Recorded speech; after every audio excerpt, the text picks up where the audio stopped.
Hi again, back for card number 2 for our Stitched Leaves class in a box. For this one we're using the scallops die cut, which you will have in your packs. It's already die cut and it will already have the shape of the leaf die cut for you. Now you can either choose to use one of your brushed metallic leaves, or you could choose to use a leaf from your pack of die cuts. Entirely up to you. So you could just put a coloured leaf in. You could also leave it blank behind. On this one I've actually stamped the leaves on the background, which is what I'm going to do for this card today. So these are the components. So there's the piece that you will have. There's one of the die cuts, but as I say, you could use a plain one. I'm going to choose garden green for this one. And if you didn't have the stamp set, I mean obviously you could use any leaf. You could, if you want to step it up, add a layer of your designer paper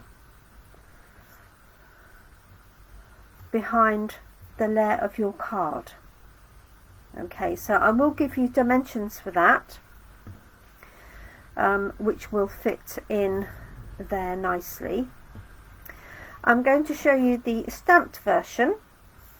Okay, let's bring this back out. So I'm going to take my basic garden green card. I've got a garden green ink pad and one of the leaves from the stamp set. You could use anything to stamp in the background. You could use a sentiment, or as I say, you could use some designer paper if you preferred. So I'm just going to ink up this stamp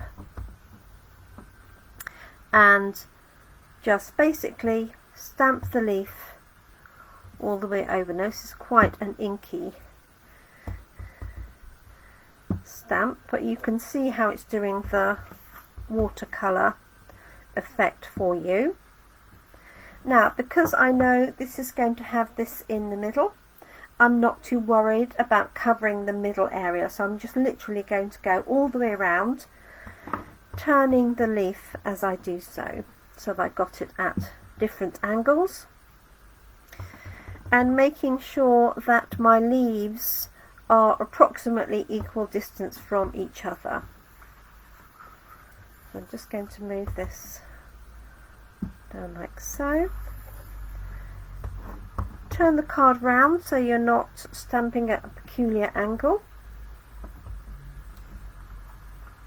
Now when it comes to the, let me just wipe that off, got a bit carried away there. When it comes to the fold here, you can either choose to go right the way over, okay, or you can fold the card or put a piece of paper over it. So what I'm going to do is, I've got a spare piece here, I'm just going to cover that up. If you fold it,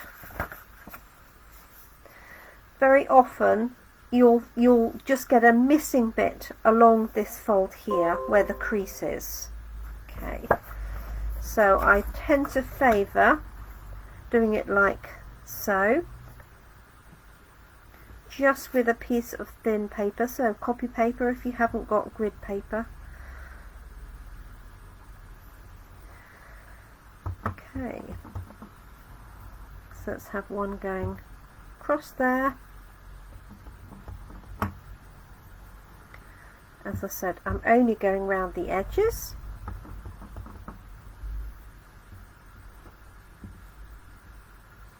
Like so.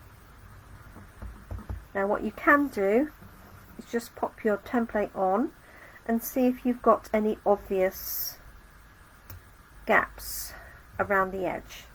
Okay, I'm quite happy with that. I might put one in this bottom corner here. Just in there. That's quite nice. You can use the very tip of the leaf to fill any small gaps, like so. I'm happy with that as my background. I'm also going to stamp my sentiment.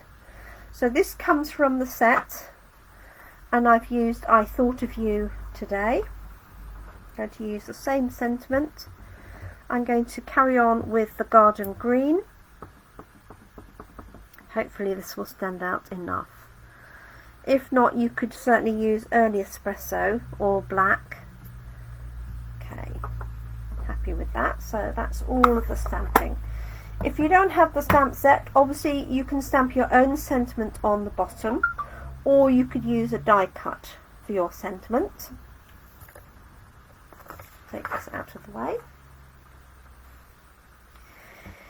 If you wanted to use the patterned paper, then you would cut this to size, okay, and if you wanted just half a centimetre all the way round, then I would cut that to 10 centimetres by 14.35.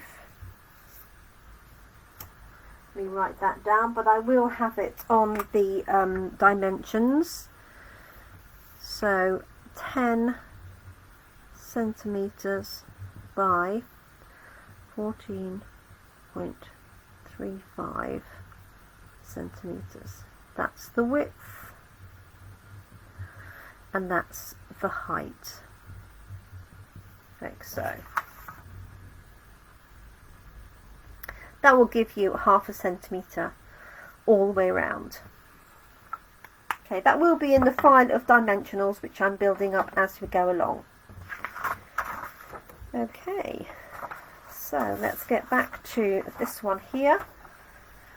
So it's just a case of attaching this and gluing it in place.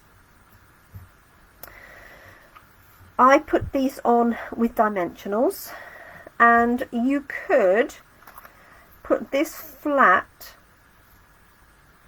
and have this up on dimensionals if you wanted to. That would also work. If I'm putting the two together flat, then what I do is I actually fix this inside the frame beforehand. Just put some tape across it, for example, to hold it in place. And I find that's by far the easiest way if you want it at the same layer, like so. Okay, and that will just hold the whole thing in place for you. Oops, a little bit carried away up there. Tear that little bit off. Okay, so then you know that that's going to stick into place, and then I'm just going to pop dimensionals across the back of that.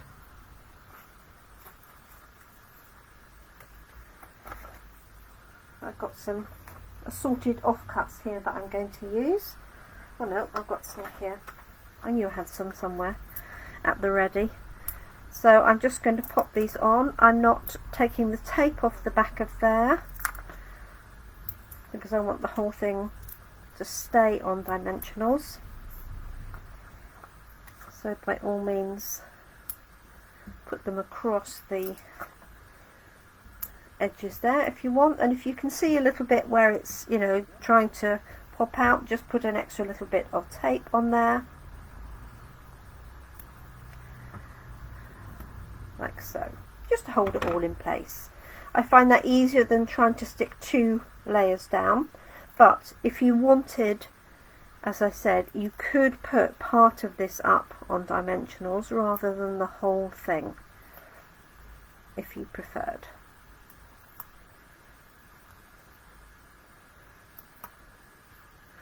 So this is card number 2, and I'm calling this the scallop die cut card. Make sure those are all turned off, and you can pop that in there. There we have it. Now you have the white Whisper White card that you can use for inserts, and you can cut those down to the same dimensionals as I suggested before, which is 10 centimeters by 14.35. Okay, as I say, those will be on the dimensionals page. So there we go, card number 2. As I said, you can swap the stamping for any of the papers.